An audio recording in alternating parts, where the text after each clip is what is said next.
Yeah, I mean, I did it first, so I feel like I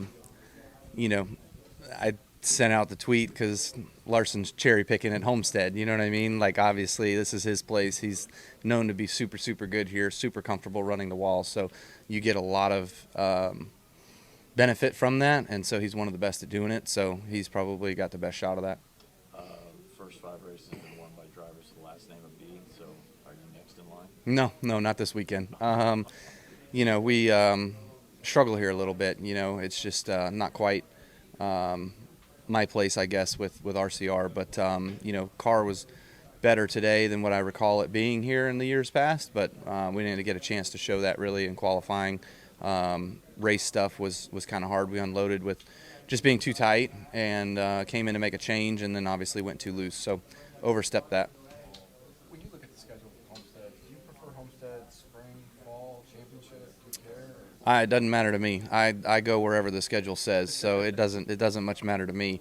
I would say, July, August, September probably down here wouldn't be very fun. So you're kind of minimized to your time of year to be down here to have, decent weather for people that sit in the grandstands. But I think the grandstands should do the talking.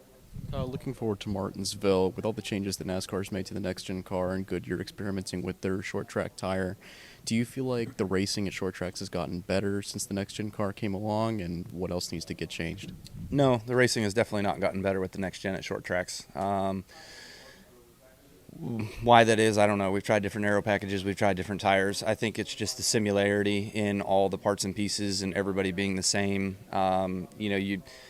Eventually everybody's going to figure out how to attack this car and what makes it go fast. And, we've got a guy, Boswell, from another team from last year, and our Vegas setup from last year to this year with their Vegas setup that they had was really close. You know what I mean? Like, we're within a couple 100 pounds on each spring rate and some other stuff. So when everybody figures out what the best way is to skin the cat, there's only one way to skin the cat. So I feel like the more we go, it's going to get even more tougher with guys being just good at these tracks and passing becoming even harder. Some drivers suggested running the option tire the entire race instead of only allowing 2 sets. Do you feel like that would help at all? To a point. I mean, it just kind of depends, when everybody's on the same stuff, you all fall off within the same 5 laps of one another. You can save your stuff a little bit, but honestly, with the pace and everything being so tight, half a tenth is a lot. And if you're running within half a tenth of somebody and trying to preserve tire, it's about near impossible to do that. So you just have to have the varying strategies that help divide lap time. After the positive response to the idea of maybe doing more of that at some point down the road, as opposed to maybe how you would have thought of it? Yeah, maybe. I haven't really given it much thought. I mean, I'd love to be good on the racetrack and winning races for a much longer time than I am right now. But, anything's possible. I certainly don't mind it. I've grown up watching it and listening to it and being around it for so long that I kind of get what is said or what should be said or what should be talked about and stuff, and what you're seeing on the screen. People always kind of, not the avid fan, the casual fan looks at it and looks at us as just a bunch of rednecks running in circles. You know what I mean? It's not quite that easy. So you try to describe it to them of what drivers are going through and giving them a taste of what they feel. When you sit down with Kevin Harvick last week for an interview, what is that like to have somebody one of your contemporaries, sitting there asking you in-depth questions?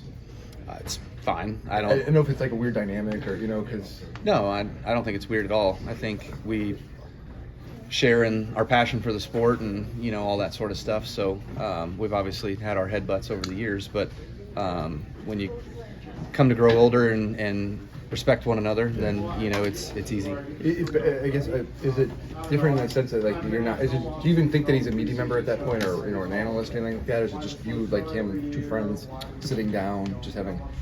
Both. I mean, you still kind of have to be a little mindful of your words and how you choose them, but I would probably say that there's a lot of times where I've had driver interviews and you come off saying a little more than maybe you want to or should.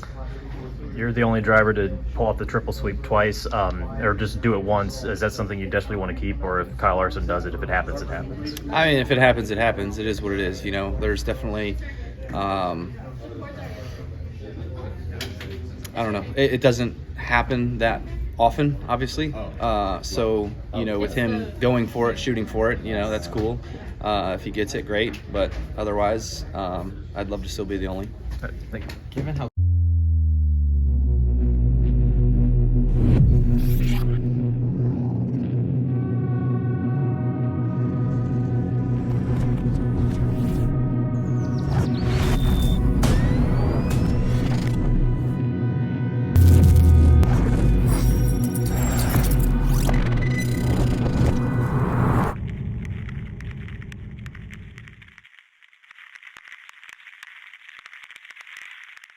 Jared Haas with Frontstrtech.com. Come back soon for more great racing videos.